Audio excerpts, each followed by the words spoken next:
Eu precisava colocar isso pra fora, porque até agora minhas mãos ainda tremem. Naquela noite, exatamente às 23h12, recebi uma mensagem da minha cunhada. Quase sem querer abri. Era curta, seca, fria. Acho melhor você não ir amanhã por enquanto. Só isso. Sem contexto. Sem explicação. Como se ela tivesse ganhado, de uma hora para outra, o poder de decidir quem é ou não bem-vindo na casa da minha sogra. Fiquei olhando para a tela por vários minutos, tentando entender. Seria alguma piada? Uma provocação disfarçada? Relutei, mas liguei para o meu marido. Ele disse que estava trabalhando até tarde, como vinha fazendo nos últimos tempos.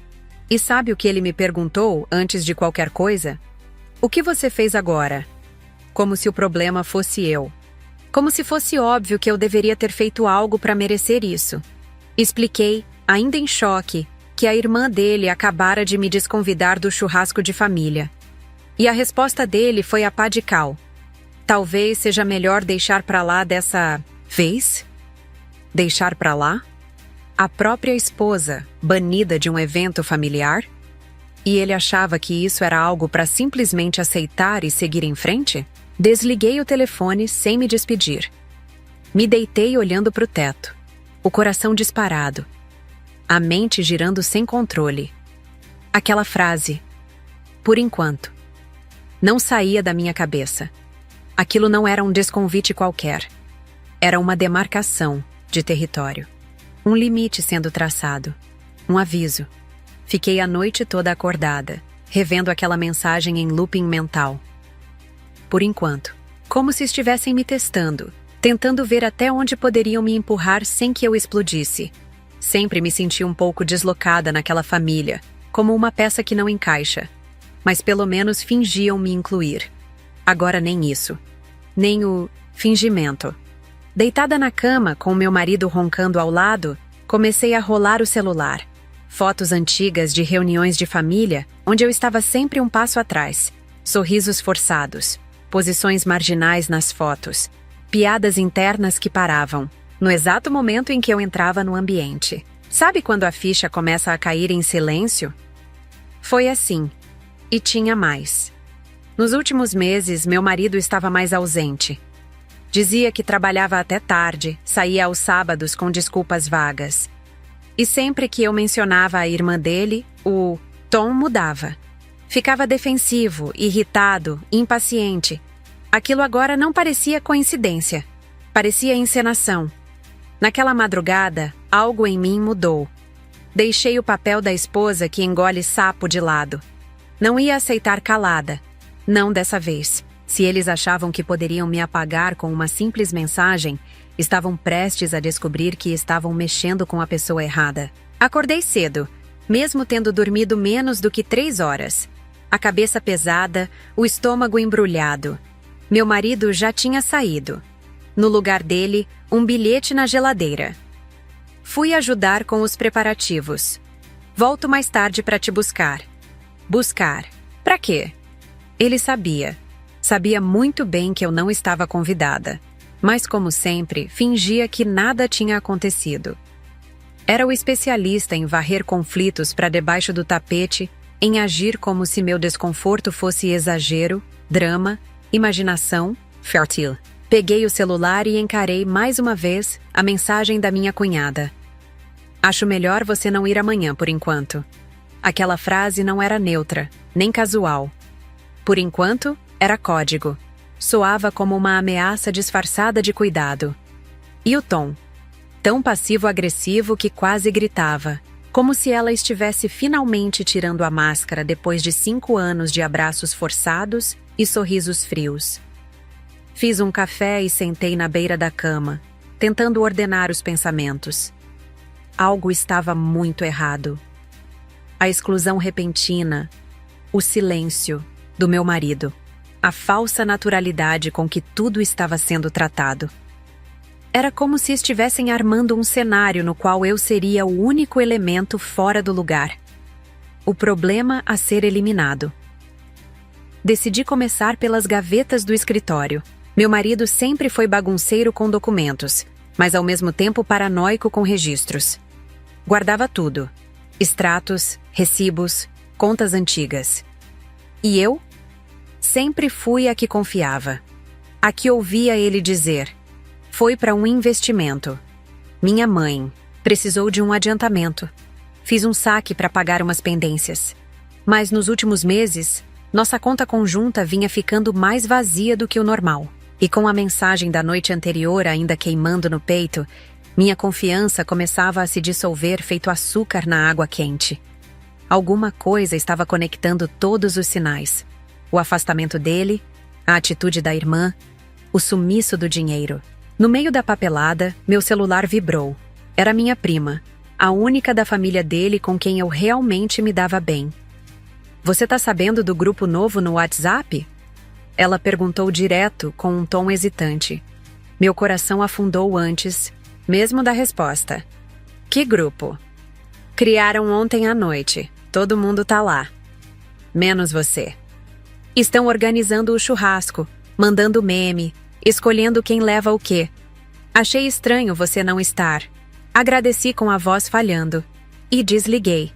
Fiquei alguns segundos em silêncio, encarando o chão como se isso fosse me ajudar a digerir a informação. Então era isso. Não era só o churrasco. Era a família inteira criando um ambiente onde eu não existia mais. Como se eu fosse um erro que precisava ser apagado com o mínimo de barulho possível. 5 anos de casamento. 5 anos me esforçando para pertencer. E agora, eu era só uma ausência conveniente. O nó na garganta subiu. A dor era quase física. Mas não chegou a transbordar. Porque naquele instante, algo dentro de mim endureceu. Uma frieza estranha, quase matemática, tomou o lugar da decepção. Tudo bem, pensei. Se querem jogar, eu jogo. Fechei a gaveta, respirei fundo e me levantei com um único pensamento martelando. Se eles têm segredos, eu vou descobrir todos. E se acham que vão me enterrar em silêncio, escolheram o alvo errado. Minha cabeça estava em ebulição enquanto eu revirava os documentos antigos que meu marido guardava. No meio da papelada, encontrei algumas pastas com o nome da minha sogra. Coisas que ele dizia cuidar desde o AVC leve que ela sofreu no ano passado. Segundo ele, ela era muito desorganizada com finanças. Então assumiu o controle das contas. Eu acreditei. Nunca questionei. Comecei a folhear os extratos bancários, esperando encontrar algo que explicasse as ajudas financeiras que ele alegava dar à mãe. Foi quando achei. Um papel amassado, escondido no fundo da gaveta. Um extrato mostrando uma transferência de 42 reais, da conta da minha sogra direto para a conta da minha cunhada. Fiquei paralisada. A data da transferência? Exatamente a mesma semana em que minha sogra ficou internada por pressão alta. Ela passou 2 dias no hospital. Não estava lúcida o suficiente nem para responder mensagens, quanto mais para autorizar uma movimentação de 42 mil reais. O estômago revirou. O coração acelerou. Uma náusea tomou conta de mim. Aquilo não era mais sobre um churrasco ou sobre ser deixada de fora de um grupo de WhatsApp. Era sobre dinheiro. Era sobre fraude. Era sobre algo grande. De repente, tudo começou a fazer sentido. O afastamento do meu marido. As desculpas esfarrapadas sobre o sumiço de dinheiro. A necessidade urgente de me tirar de cena. Peguei o celular, as mãos tremendo. Precisava de mais informações antes de acusar qualquer coisa. Liguei para uma amiga que trabalha no banco onde minha sogra tem conta.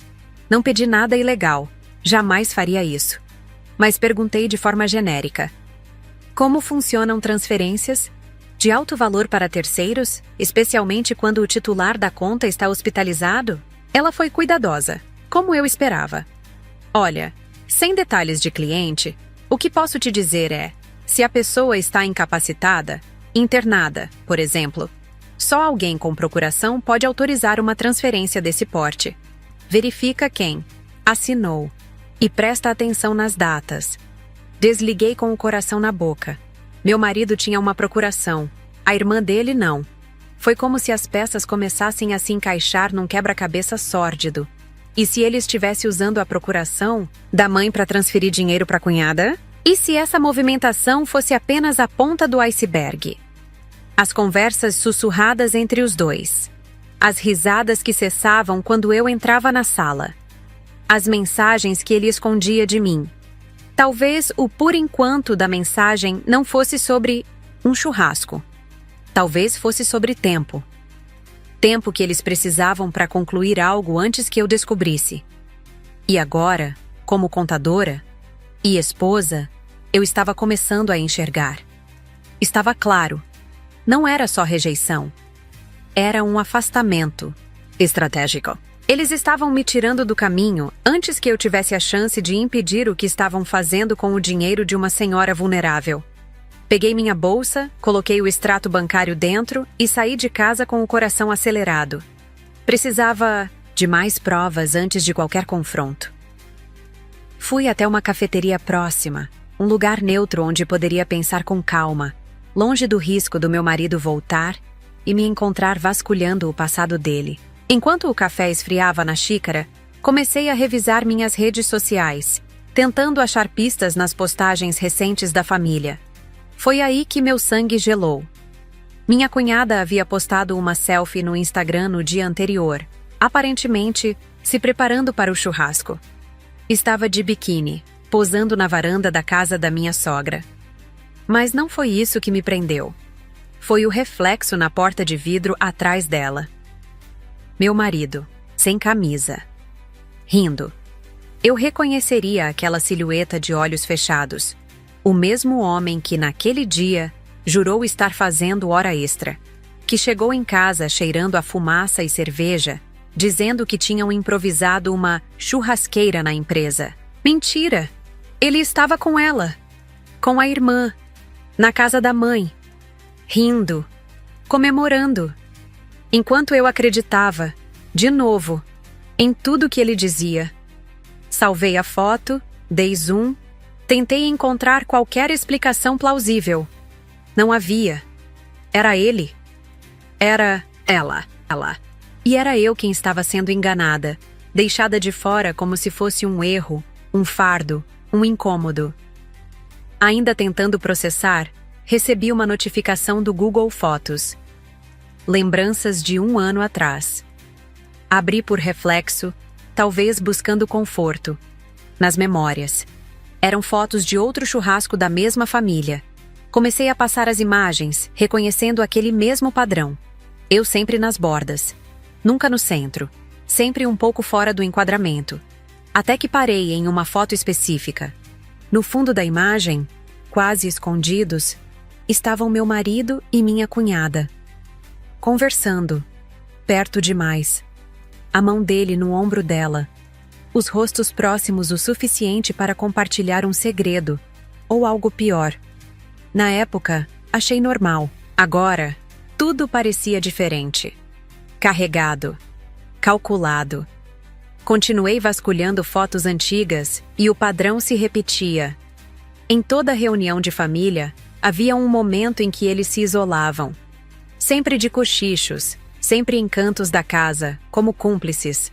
Uma lembrança emergiu com clareza dolorosa. Há 3 meses, flagrei meu marido ao telefone, tarde da noite.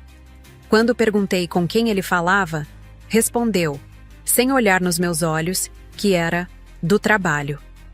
Mas eu tinha certeza de ter ouvido a risada da minha cunhada do outro lado da linha. Uma risada que agora ecoava como deboche na minha memória. Na época, engoli em seco. Achei que era paranoia. Hoje, vejo que era o início do colapso. Não, era apenas sobre dinheiro. Era sobre lealdade. E a lealdade do meu marido nunca esteve comigo. Estava com a família dele, com a irmã dele. E eu era apenas um obstáculo. Voltei para casa com uma clareza que há dias eu não sentia. O churrasco aconteceria em poucas horas.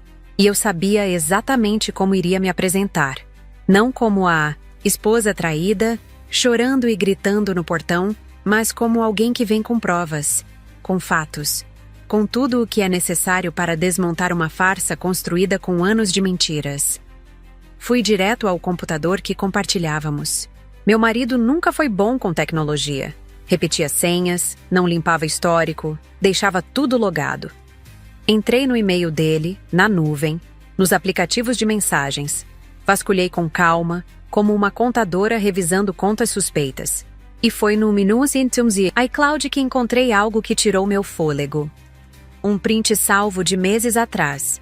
Era uma conversa entre ele e a irmã. Ela tá começando a fazer muitas perguntas sobre as contas da mãe. Precisamos começar a afastá-la da família. Vai ser melhor para todos.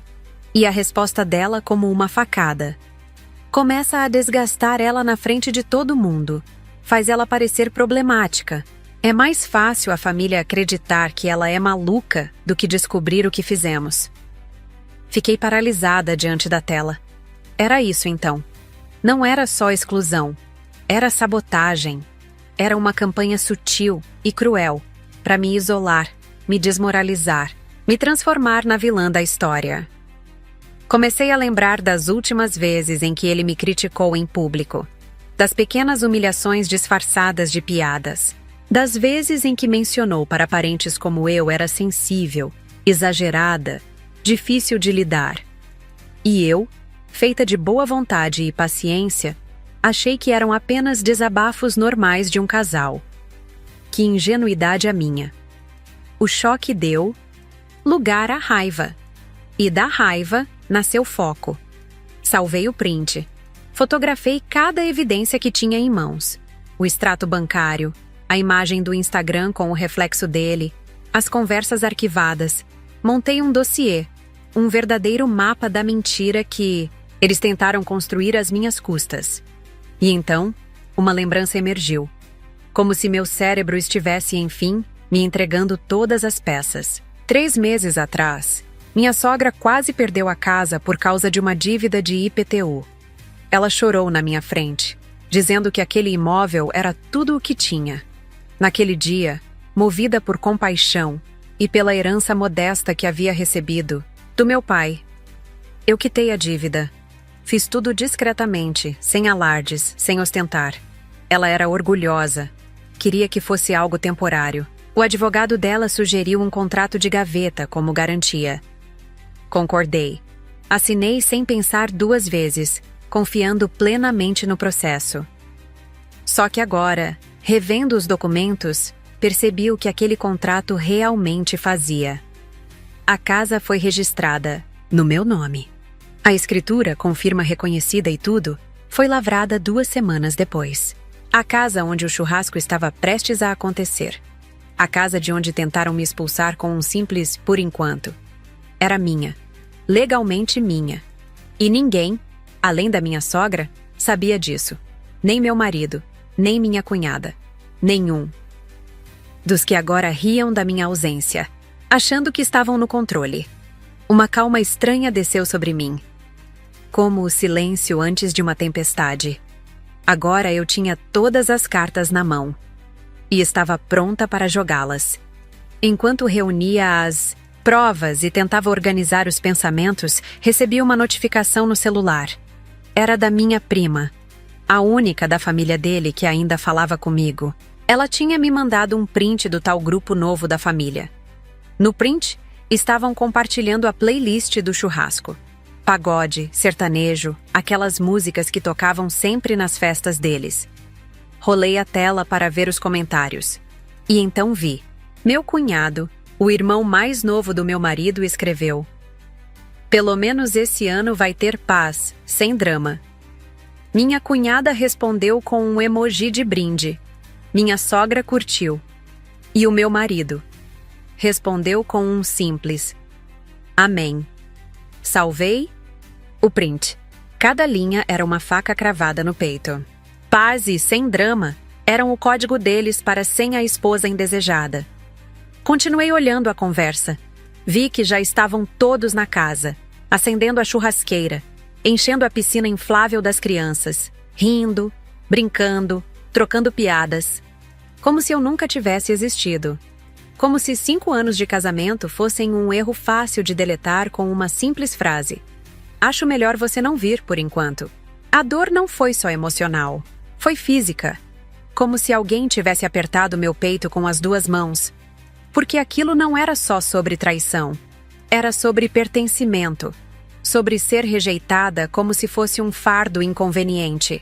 Como se eu fosse um erro que agora eles estavam corrigindo em silêncio, celebrando a minha ausência. Fechei o celular. Coloquei todos os prints e documentos em uma pasta. Tomei um banho longo, tentando esfriar a cabeça. Na água quente, repassei as opções: confrontar meu marido, gritar com a cunhada, denunciar a fraude, ou apenas desistir, admitir que nunca fui realmente parte daquilo e deixar tudo para trás. Mas, enquanto a água descia, uma outra sensação crescia dentro de mim. Determinação. Não seria silenciada. Não seria a louca, a problemática, a intrometida. Não seria o bode expiatório da narrativa confortável que eles criaram. Sequei o cabelo com calma. Me vesti sem pressa. Nada de vestido bonito. Nada de maquiagem dramática. Coloquei uma roupa simples. Prendi o cabelo. Passei só um batom claro. Não queria parecer que estava me arrumando para eles. Eu não ia como convidada. Eu ia como dona da casa, como alguém que tinha todas as provas nas mãos. Olhei o relógio, 16h30. O churrasco já devia estar a todo vapor. Peguei a bolsa, coloquei a pasta dentro. Verifiquei o celular. Carregado. Respirei fundo. E saí. Não estava indo para uma festa. Estava indo para um acerto de contas. O sol ainda estava forte quando estacionei meu carro a uma distância segura, da casa da minha sogra. Ou melhor, da minha casa, conforme o documento que carregava na bolsa. Podia ouvir a música alta, as risadas, sentir o cheiro de carne assando que vinha pelo ar. Fiquei alguns minutos dentro do carro, apenas observando. De onde estava, conseguia ver o quintal dos fundos. A piscina inflável cheia de crianças, os homens em volta da churrasqueira, as mulheres conversando em pequenos grupos com copos de cerveja ou caipirinha nas mãos. Vi minha sogra sorrindo, servindo petiscos. Vi meu marido, de bermuda e camiseta regata, virando espetinhos na grelha, rindo de algo que meu cunhado falou. E vi minha cunhada, a mesma que me baniu com um simples "por enquanto", andando de um lado para outro como dona da festa, organizando tudo, sendo o centro das atenções.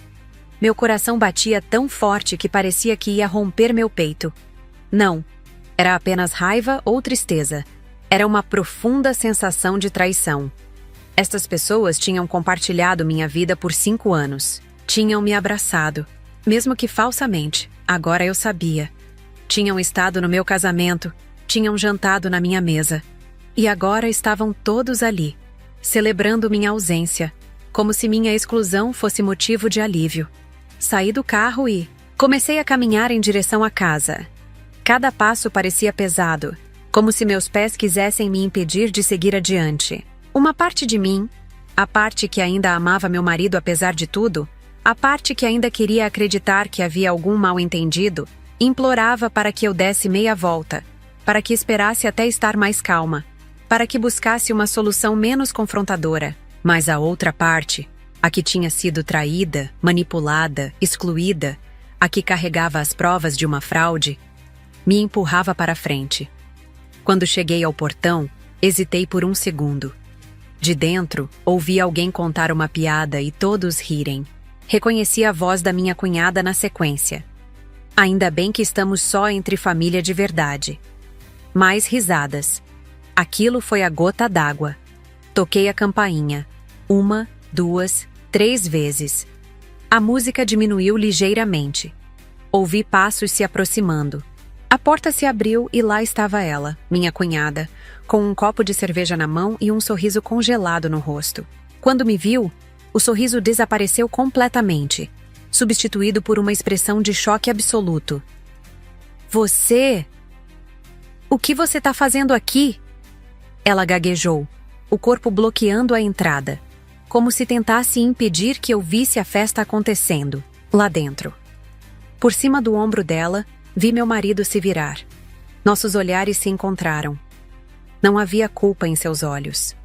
Apenas surpresa. E talvez, medo? Vim buscar o que é meu. Respondi com uma calma que nem eu sabia que tinha. E isso inclui a verdade. O silêncio que se seguiu foi um daqueles momentos que parecem durar uma eternidade. Minha cunhada ainda estava parada na porta, impedindo minha entrada quando minha sogra apareceu atrás dela. Quem é que? Oh. Ela parou ao me ver, os olhos arregalados de surpresa. Não de alegria, de puro espanto.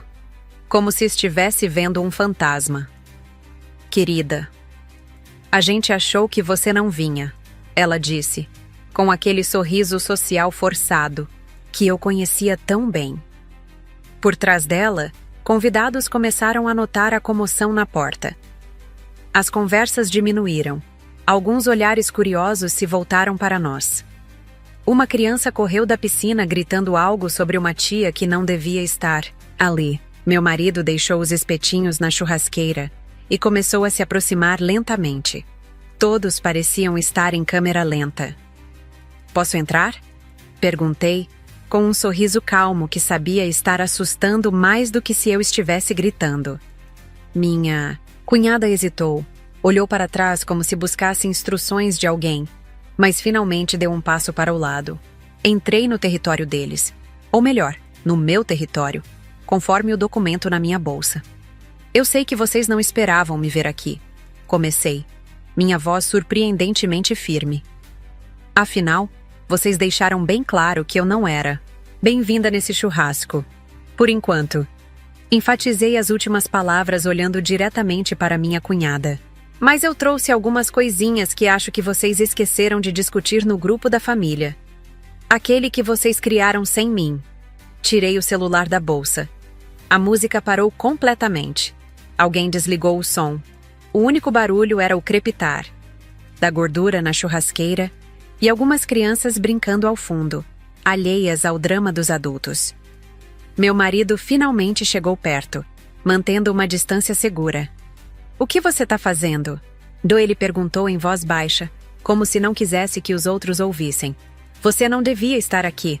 Vamos conversar em casa depois.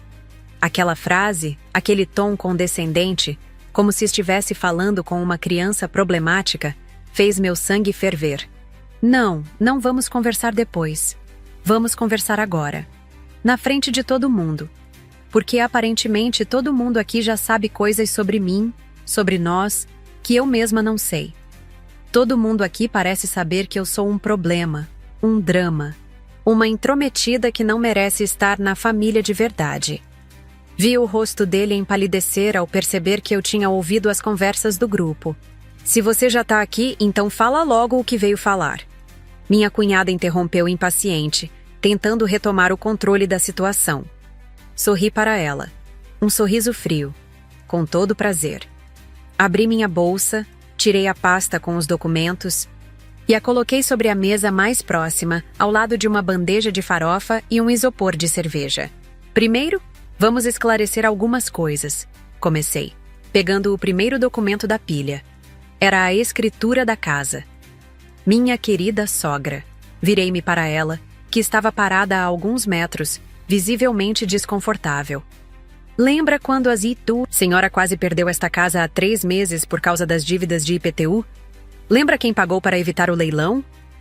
Ela não respondeu, apenas olhou para o chão. Bem, o contrato que assinamos naquele dia. Não era exatamente o que a senhora pensou. Mostrei o documento, apontando para seu nome e o meu. A casa está no meu nome desde então. Sou a proprietária legal deste imóvel. Um murmúrio correu entre os convidados. Minha cunhada arregalou os olhos. Depois soltou uma risada forçada. Isso é ridículo. Você está inventando isso. Estendi o documento para ela. Confira você mesma. Registro em cartório, tudo certinho. Enquanto ela pegava o papel com mãos trêmulas, continuei. Mas não vim aqui para falar de propriedade. Isso é só um detalhe. Vim falar de traição. Tirei o segundo documento, o extrato bancário. Interessante essa transferência, não é? 42 mil reais da conta da dona Márcia para a sua conta, Helena. Apontei para minha cunhada. O curioso é que essa transferência aconteceu exatamente no dia em que minha sogra estava internada com pressão 19/12. Ela nem conseguia segurar uma caneta direito, quanto mais autorizar uma transferência desse valor. Virei-me para meu marido. Mas você tinha a procuração dela, não é, Pedro? Você poderia fazer isso por ela. Ou por você mesmo. O rosto dele ficou vermelho de raiva. Ou seria de vergonha. Você não sabe do que está falando. Ele disse entre dentes. Isso foi um acordo entre nós três. Minha mãe precisava investir esse dinheiro e ela escolheu investir na conta da sua irmã? Interrompi. Por que não numa aplicação, num fundo de investimento, em qualquer coisa que não fosse a conta pessoal da sua irmã? Olhei em volta. Alguns convidados começavam a parecer desconfortáveis, como se percebessem que estavam no meio de algo muito maior do que uma simples briga de família. Outros pareciam genuinamente chocados com as revelações. Peguei meu celular e mostrei a tela para todos. Tenho mais. Muito mais. Naveguei até a galeria de fotos e abri a imagem da conversa entre meu marido e minha cunhada. Por exemplo, essa conversa adorável, onde vocês dois planejavam como me afastar da família. Como me fazer parecer louca e problemática para que ninguém acreditasse em mim quando eu descobrisse. Bem, o que estou descobrindo agora? Li em voz alta. Começa a desgastar ela na frente de todo mundo. Faz ela parecer problemática. O belo conselho, cunhada. E você, marido, respondendo. Ela nunca vai descobrir. Vamos sair dessa juntos. Juntos. Vocês dois. Contra mim.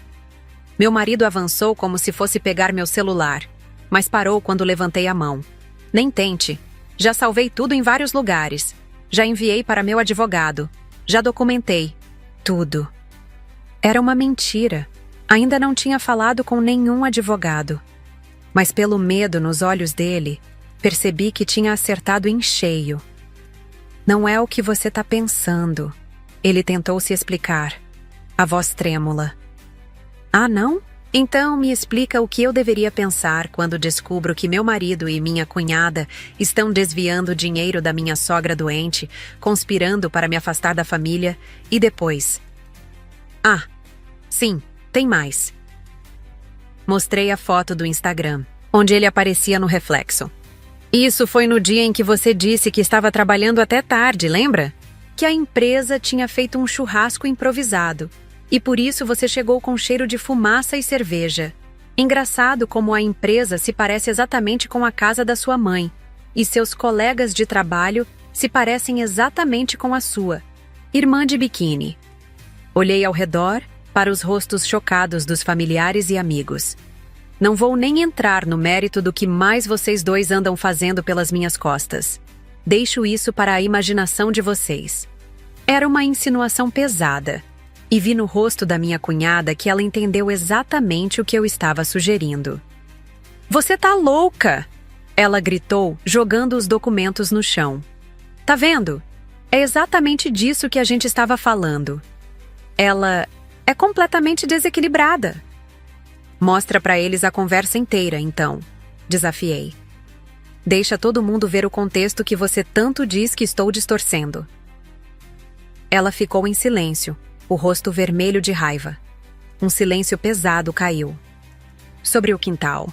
As crianças, sentindo a tensão, tinham saído da piscina e agora estavam reunidas num canto, observando os adultos com olhos arregalados. Minha sogra estava sentada, parecendo pequena e frágil, como se tivesse envelhecido 10 anos nos últimos 10 minutos. Meu marido olhava para o chão, incapaz de encarar qualquer pessoa. E minha cunhada. Ela estava furiosa, os punhos cerrados, o corpo inteiro tremendo. Você tá arruinando tudo! Ela gritou finalmente. Tá destruindo a família por causa de umas mensagens que você não entendeu. Por causa de dinheiro que nem é seu. Dei um passo em sua direção, mantendo a calma que nem eu sabia de onde vinha. Não, respondi. Vocês fizeram isso sozinhos. Eu só trouxe a lanterna. Virei-me para os outros convidados. Me desculpem pelo constrangimento. Não era minha intenção arruinar a festa de vocês, mas acho que todos vocês merecem saber com quem estão lidando. Que tipo de família de... Verdade é essa que exclui pessoas, que rouba dinheiro de uma senhora doente, que mente, que conspira. Meu marido finalmente reagiu, caminhando até mim com os olhos marejados. Por favor, vamos conversar em particular. Posso explicar tudo.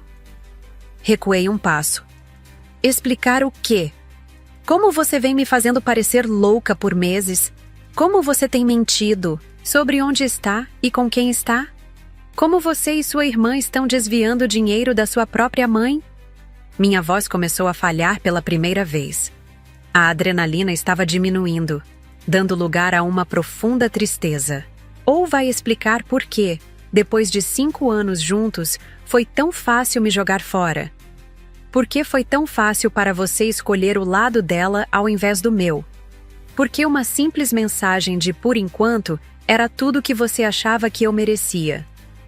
Ele não respondeu. Não podia. Não havia resposta que justificasse tudo aquilo. Um dos tios dele, que sempre foi gentil comigo, se aproximou. Isso é verdade? Perguntou diretamente ao meu marido. Vocês realmente pegaram dinheiro da sua mãe sem ela saber? Meu marido abriu a boca, fechou, abriu de novo. Não saiu som algum. Sua culpa estava escrita em cada centímetro de seu rosto. O tio balançou a cabeça, decepcionado, e se afastou, murmurando algo para a esposa. Eu não vim aqui para fazer barraco, anunciei, recolhendo com calma os documentos que minha cunhada havia jogado no chão. Nem vou chamar a polícia. Por enquanto. Usei as palavras dela contra ela mesma, e vi, nos olhos arregalados, que ela entendeu a provocação. Coloquei a escritura da casa sobre a mesa, bem ao lado do isopor de cerveja. Fiz questão de posicioná-la de forma visível, como uma peça final de um jogo que ela achava que tinha vencido. Vocês têm até sexta-feira para sair desta casa, todos vocês. Abri a bolsa e tirei um segundo papel, uma notificação. Simples, impressa naquela manhã. Não era oficial, não tinha passado pelas mãos de nenhum advogado, mas ninguém ali precisava saber disso. Essa é a cópia da notificação extrajudicial. O original já está com meu advogado. A partir de sexta, qualquer um que estiver aqui sem minha autorização será considerado invasor. E aí sim, eu chamo a polícia. Minha sogra se levantou com as pernas visivelmente trêmulas. A voz saiu quase num sussurro. Você não pode fazer isso. Esta casa é tudo o que eu tenho. Por um breve instante senti pena. Ela também havia sido enganada, traída. Mas então me lembrei do comentário que ela curtiu no grupo do WhatsApp. Me lembrei dela sorrindo enquanto a filha me excluía com naturalidade. Me lembrei de como ela escolheu o silêncio. E silêncio também é escolha. A senhora assinou a escritura me transferindo a casa, lembra? No dia em que eu paguei as dívidas para evitar o leilão. Se quiser contestar, pode tentar. Mas até que a justiça diga o contrário, essa casa está no meu nome. E eu não quero mais nenhum de vocês aqui. Ela começou a chorar. Em silêncio. Sem protesto. Sem defesa. Uma parte de mim quis dizer que ela poderia ficar. Que a briga não era com ela. Mas aquela parte estava cansada de ser a única conciliadora numa guerra onde eu era o alvo desde o início. Se a senhora tiver alguma dúvida ou quiser conversar, fale com meu advogado. Coloquei a segunda via da escritura virada para cima sobre a mesa. A data, a firma reconhecida, a assinatura dela. Tudo ali, claro como o sol que começava a se esconder atrás do muro da casa. E com isso, dei um passo atrás. O jogo estava virando, e agora, pela primeira vez, eu ditava as regras. Minha cunhada, que até então parecia paralisada entre o choque e a raiva, finalmente explodiu. Isso é ridículo. Você não pode simplesmente aparecer aqui e expulsar todo mundo. Quem você pensa que é? Ela avançou em minha direção, mas foi contida pelo meu cunhado mais novo. Calma, Helena. Ele murmurou, segurando-a pelo braço. Pensa nas crianças. Respirei fundo, mantendo a compostura. Não ia me rebaixar ao nível dela. Sou a proprietária legal deste imóvel, respondi calmamente. E vocês? Apontei para ela e meu marido. São as pessoas que tentaram me manipular, me afastar, me fazer parecer louca e que desviaram dinheiro de uma senhora doente. Se alguém aqui quer continuar negando isso, ótimo. Só lembrem que agora a mentira tem endereço. Apontei para a escritura na mesa. E eu sou a proprietária. Os convidados começaram a se mexer desconfortavelmente, alguns pegando suas bolsas e casacos, outros chamando as crianças, claramente querendo sair daquele ambiente tóxico o mais rápido possível. Ninguém queria estar no meio daquele drama familiar. Uma tia mais velha se aproximou de mim, colocou a mão no meu ombro e disse baixinho: Eu sempre achei estranho como eles te tratavam. Sinto muito. Foi o único gesto de solidariedade que recebi naquele momento, mas de alguma forma significou muito. Ela saiu com o marido logo em seguida, despedindo-se rapidamente da minha sogra com um abraço rápido e ignorando completamente minha cunhada. Os outros começaram a seguir o exemplo, murmurando desculpas vagas, dizendo que precisavam ir embora, que já estava tarde. O churrasco que deveria durar até a noite estava terminando abruptamente às 17h30. Meu marido, que tinha permanecido calado por tempo demais, finalmente reagiu quando os convidados começaram a sair. Você conseguiu o que queria? Ele perguntou, a voz baixa e amarga. Destruir nossa família? Fazer todo mundo passar vergonha? Olhei para ele, realmente olhei, como se estivesse vendo-o pela primeira vez. Este homem que eu tinha amado por 5 anos. Este homem que tinha prometido lealdade, honestidade, parceria. Este homem que tinha escolhido conspirações e mentiras ao invés de simplesmente conversar comigo. Não, respondi calmamente. Eu só queria a verdade. E agora que a tenho, sei exatamente o que preciso fazer. Ele tentou dar um passo em minha direção, mas parei-o com um gesto. Não toque em mim. Não fale comigo. Qualquer comunicação a partir de agora deve ser feita através de advogados. Virei-me e comecei a caminhar em direção ao portão, deixando para trás uma família despedaçada não por minha causa, mas por suas próprias ações. Em algum lugar atrás de mim, ouvi o som de vidro quebrando. Provavelmente minha cunhada tendo mais um de seus ataques. Não olhei para trás. Entrei no carro com as mãos tremendo tanto que mal consegui encaixar a chave na ignição. A adrenalina, que me manteve firme durante o confronto, começava a se dissipar, deixando apenas uma exaustão profunda em seu lugar. Não chorei. Era estranho. Tinha acabado de destruir meu casamento, de confrontar as pessoas que considerava família, de descobrir traições em múltiplos níveis.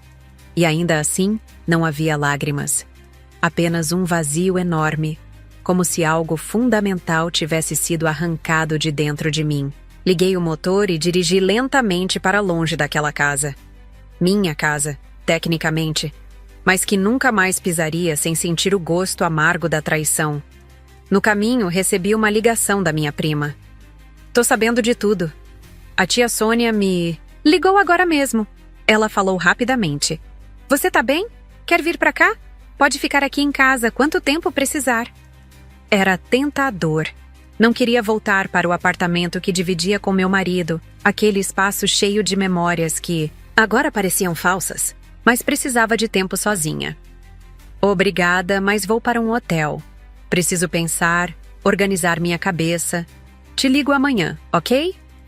Ela entendeu. Sempre entendeu. Enquanto dirigia sem destino certo pelas ruas da cidade, meu celular não parava de tocar. Meu marido, minha sogra, até mesmo minha cunhada, provavelmente para gritar mais um pouco. Desliguei o aparelho. Não queria ouvir justificativas, desculpas, acusações. Não naquele momento. Parei em um posto de gasolina, abasteci o carro e entrei na loja de conveniência para comprar água. Foi quando vi meu reflexo no vidro da porta. Cabelo despenteado pelo vento, olhos vazios, Uma expressão que não reconheci de imediato. Era o rosto de alguém que tinha perdido tudo, mas que, paradoxalmente, parecia mais leve. Como se um peso enorme tivesse sido retirado dos meus ombros. O peso de dúvidas, de incertezas, de tentar me encaixar onde claramente não era querida. Saí da loja e voltei para o carro, decidindo finalmente para onde iria. Não seria um hotel. Seria a casa da minha mãe, a 2 horas dali. Um lugar onde eu sempre fui aceita, sempre fui amada incondicionalmente. Um lugar onde poderia lamber minhas feridas e começar a planejar o que faria a seguir. Porque uma coisa eu sabia com certeza: não havia volta. Aquela família, aquela farsa de família, tinha acabado para mim. E por mais doloroso que fosse, havia uma estranha sensação de alívio nisso. As próximas 48 horas foram um borrão. Passei-as na casa da minha mãe, dormindo muito, comendo pouco, explicando repetidamente a situação para familiares preocupados que não conseguiam entender como tudo tinha desmoronado tão rápido.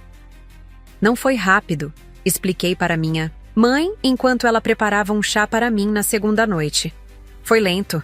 Foi anos de pequenas exclusões, pequenas mentiras, pequenas traições que eu ignorei porque queria tanto fazer parte daquela família. Só o final foi rápido. Ela assentiu, com aquela sabedoria silenciosa de mães que já viram muita coisa na vida. E agora? Perguntou simplesmente. Olhei pela janela da cozinha para o céu estrelado visível no interior onde ela morava. Agora eu recomeço, respondi. Mas dessa vez, nos meus termos. Liguei meu celular brevemente, apenas para mandar mensagens para minha chefe explicando que precisaria de alguns dias de folga por questões pessoais e para minha prima, confirmando que estava bem e segura. Ignorei as dezenas de chamadas perdidas e mensagens do meu marido e da família dele. Ainda não estava pronta para lidar com aquilo. Na quarta-feira, 3 dias após o churrasco, finalmente me senti forte o suficiente para agir. Liguei para um advogado recomendado por um primo e marquei uma consulta para a tarde. Precisava entender minhas opções legais, sobre a casa, sobre o dinheiro desviado da minha sogra, sobre o divórcio que inevitavelmente viria. Depois, liguei para uma amiga que trabalha em um banco, não para pedir quebra de sigilo bancário, mas para entender melhor como funcionavam procurações e transferências bancárias em casos de idosos ou doentes. A informação que ela me deu confirmou minhas suspeitas. O que meu marido e minha cunhada tinham feito era, no mínimo, antiético e possivelmente criminoso dependendo das circunstâncias exatas. Finalmente, criei uma nova conta de e-mail e enviei tudo o que tinha. Os extratos, as conversas, as fotos, os documentos da casa, para esse endereço, criando um backup seguro de todas as provas. Não sabia o que meu marido seria capaz de fazer quando percebesse que eu não voltaria para casa. Melhor prevenir. A sensação de estar tomando medidas concretas, de estar reassumindo o controle da minha vida, era terapêutica. A dor ainda estava lá, claro. A traição não se apaga em 3 dias. Mas a paralisia inicial tinha dado lugar a um propósito claro. E isso fazia toda a diferença. A reunião com o advogado foi esclarecedora. Segundo ele, minha posição em relação à casa era sólida. A escritura estava legitimamente no meu nome, com firma reconhecida e tudo mais. Quanto ao dinheiro desviado, era mais complicado. Sem uma denúncia formal da minha sogra, seria difícil provar que houve fraude. Ela provavelmente vai dizer que autorizou a transferência para proteger o filho, o advogado explicou. A menos que ela admita que foi enganada, fica difícil caracterizar crime. Sobre o divórcio, ele foi direto. Seria contencioso, provavelmente demorado, e eu precisaria me preparar para muita resistência da parte do meu marido. Ele claramente tem muito a perder, não apenas financeiramente, mas em termos de reputação. Pessoas assim costumam lutar com todas as forças. Saí do escritório com uma pasta cheia de formulários para preencher e uma lista de documentos para reunir. O caminho seria longo, mas pelo menos agora eu sabia por onde começar. Na manhã seguinte, recebi uma mensagem inesperada. Era da minha sogra pedindo para nos encontrarmos. Apenas nós duas. O texto era curto, quase formal. Precisamos conversar. Só você e eu, por favor. Fiquei hesitante. Seria uma armadilha? Uma tentativa de me manipular para desistir da casa? Ou talvez, apenas talvez, um genuíno desejo de compreender o que realmente tinha acontecido? Depois de consultar meu advogado, que aconselhou cautela, mas não viu problemas em um encontro em local público, respondi concordando. Marcamos em uma cafeteria no centro da cidade, um território neutro, onde nenhuma de nós teria vantagem. Quando cheguei, ela já estava lá. Parecia ter envelhecido anos naquela única semana. Os olhos fundos, o cabelo sem a tintura habitual mostrando raízes brancas, as mãos trêmulas segurando uma xícara de chá. Sentei-me em frente a ela, mantendo a expressão neutra, esperando que falasse primeiro. Eu não sabia. Foram suas primeiras palavras, a voz quebrada. Sobre o dinheiro, sobre as mentiras, sobre o que eles planejavam. Juro por Deus que não sabia. E então, para minha completa surpresa, ela começou a chorar. Não o choro manipulador que eu já tinha visto antes quando ela queria que o filho fizesse algo por ela. Um choro genuíno, profundo, de alguém que tinha perdido suas certezas no mundo.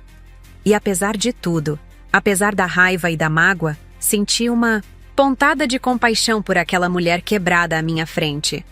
Nosso encontro durou quase 2 horas. Minha sogra, ex-sogra tecnicamente, embora o divórcio ainda nem tivesse começado, falou mais do que jamais a tinha ouvido falar. Contou como tinha confiado cegamente no filho para cuidar de suas finanças após o AVC. Como nunca verificava extratos ou questionava decisões. Como percebia que ele e a filha estavam estranhos nos últimos meses, sempre cochichando, sempre tensos, mas assumiu que fosse apenas preocupação com sua saúde. E então, a revelação que mais me chocou. Após o confronto no churrasco, ela havia ido ao banco verificar suas contas. Não era apenas uma transferência. Eram várias, ao longo de meses, sempre em valores que não despertariam suspeitas imediatas. Eles pegaram quase todo o dinheiro da minha aposentadoria, ela disse, a voz trêmula. O dinheiro que eu economizei a vida inteira. Para quê? Para comprar o quê? Não entendo. Senti uma mistura de pena e raiva. Pena dela, por ter sido traída pelos próprios filhos. Raiva deles, por terem sido capazes de tal coisa. No final do nosso encontro, ela pegou minha mão por cima da mesa. Um gesto surpreendente vindo de alguém que sempre manteve uma certa distância física de mim. A casa é sua, ela disse com firmeza. Você salvou ela do leilão quando meus próprios filhos estavam dispostos a deixá-la ir. Você merece ficar com ela.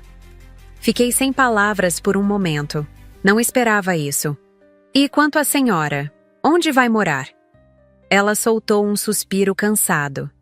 Minha irmã em Belo Horizonte disse que posso ficar com ela por enquanto.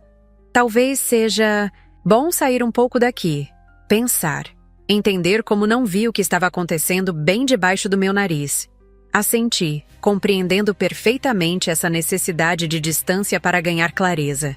Nos despedimos com um abraço breve, o primeiro, genuinamente sincero em 5 anos de convívio. Irônico que tenha acontecido agora, quando tudo já estava despedaçado. Voltei para o carro e sentei, sem ligar o motor imediatamente. A piscina inflável, o churrasco, a família que nunca foi minha. Tudo parecia tão distante agora, como um sonho ruim que finalmente havia acabado. Peguei meu celular e mandei uma mensagem para meu advogado. Podemos prosseguir com os papéis do divórcio. Estou pronta. Liguei o motor. A estrada à minha frente estava vazia e aberta. E pela primeira vez em muito tempo, eu também me sentia assim. Vazia, mas aberta. Pronta para reconstruir. Pronta para seguir em frente, sem eles.